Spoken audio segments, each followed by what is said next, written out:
Assalamualaikum warahmatullahi wabarakatuh. Perkenalkan, saya Rahmawati Irani, mahasiswa PPG Prajabatan Universitas Riau gelombang 1 2024, Prodi PGSD. Dalam kesempatan ini saya akan menyampaikan kampanye praktek baik penerapan scaffolding pada Zone of Proximal Development untuk memenuhi tugas ujian akhir semester mata kuliah Perspektif Sosiokultural dalam Pendidikan.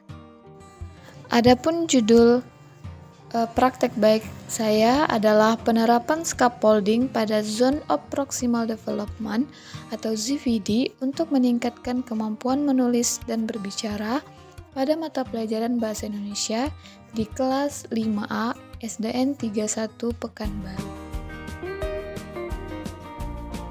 Untuk pendahuluan, saya akan menjelaskan pengertian tentang ZVD. ZVD adalah zona perkembangan proksimal atau yang diartikan sebagai jarak antara kemampuan seseorang untuk melakukan tugas secara mandiri dengan kemampuan yang dapat dicapai dengan bimbingan orang dewasa atau teman sebaya yang lebih terampil.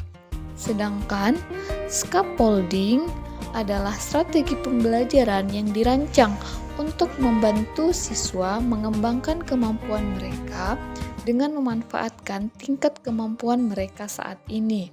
Scaffolding bertujuan untuk memberikan dukungan yang tepat untuk membimbing siswa melewati tahap-tahap yang lebih tinggi dari kemampuan mereka.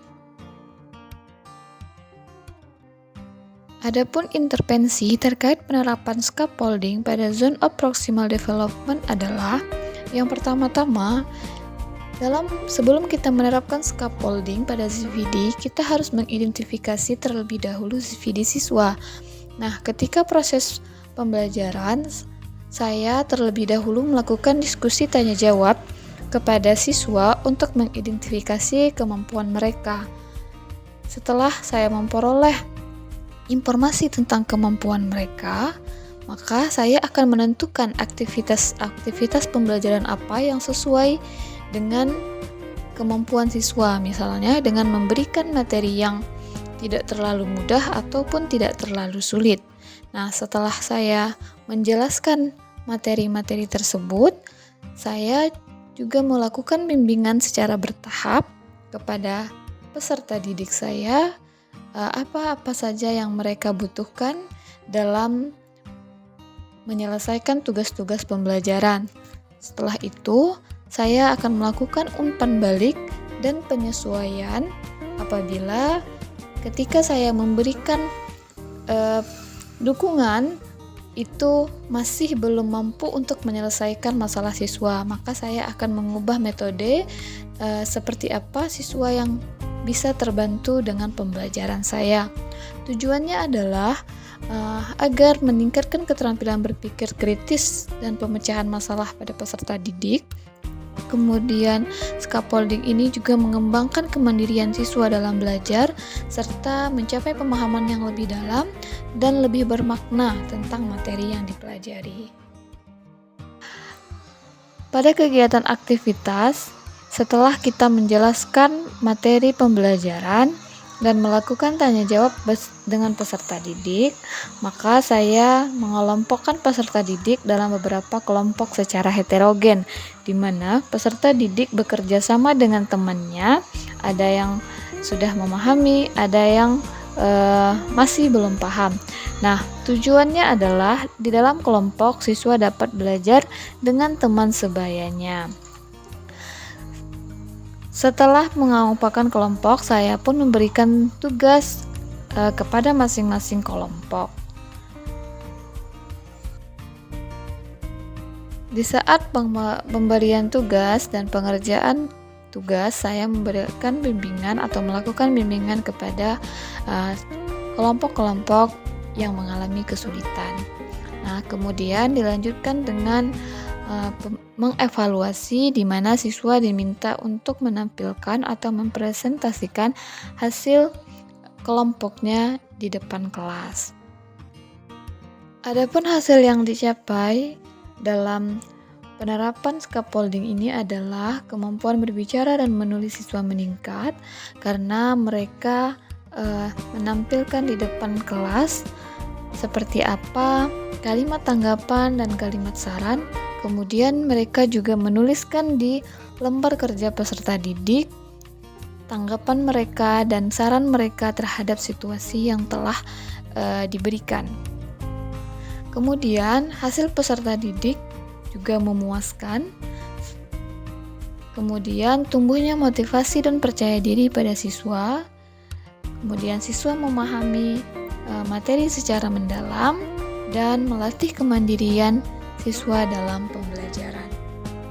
Adapun pembelajaran dan refleksi dari penerapan scaffolding pada CV siswa adalah saya sebagai guru itu memahami secara mendalam bahwa siswa memiliki kemampuan dasar dan mereka juga memiliki kemampuan yang dibutuhkan bimbingan agar mereka bisa menyelesaikan tugas-tugas mereka.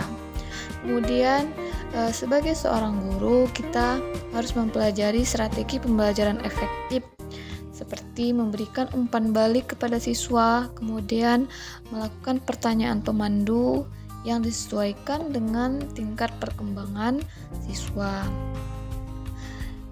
Adapun yang ketiga adalah pentingnya pendekatan yang lebih personal dan individual dalam pembelajaran karena meskipun dilakukan secara berkelompok, di dalam kelompok itu siswa tidak memiliki kesamaan dalam kemampuan sehingga pendekatan personal juga harus dilakukan oleh guru. Selanjutnya adalah kesabaran dan ketekunan dalam mengajar. Karena tidak semua siswa itu bisa mencapai tujuan pembelajaran yang kita inginkan pada saat itu juga. Mungkin mereka membutuhkan waktu yang lama sehingga kita harus mengalokasikan beberapa pertemuan lagi untuk mencapai tujuan pembelajaran yang kita inginkan. Kemudian evaluasi metode pengajaran.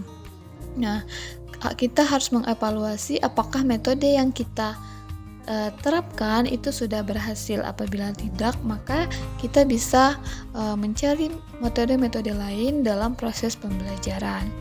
Kemudian pembelajaran dan refleksinya yang terakhir adalah sebagai guru, peran kita adalah sebagai fasilitator, tidak hanya sebagai penyampai materi, akan tetapi kita memfasilitasi siswa, mengembangkan kemampuan yang dimiliki siswa, kemudian memberikan bahan ajar, kemudian media pembelajaran yang bisa membantu siswa untuk mencapai tujuan pembelajaran yang diinginkan.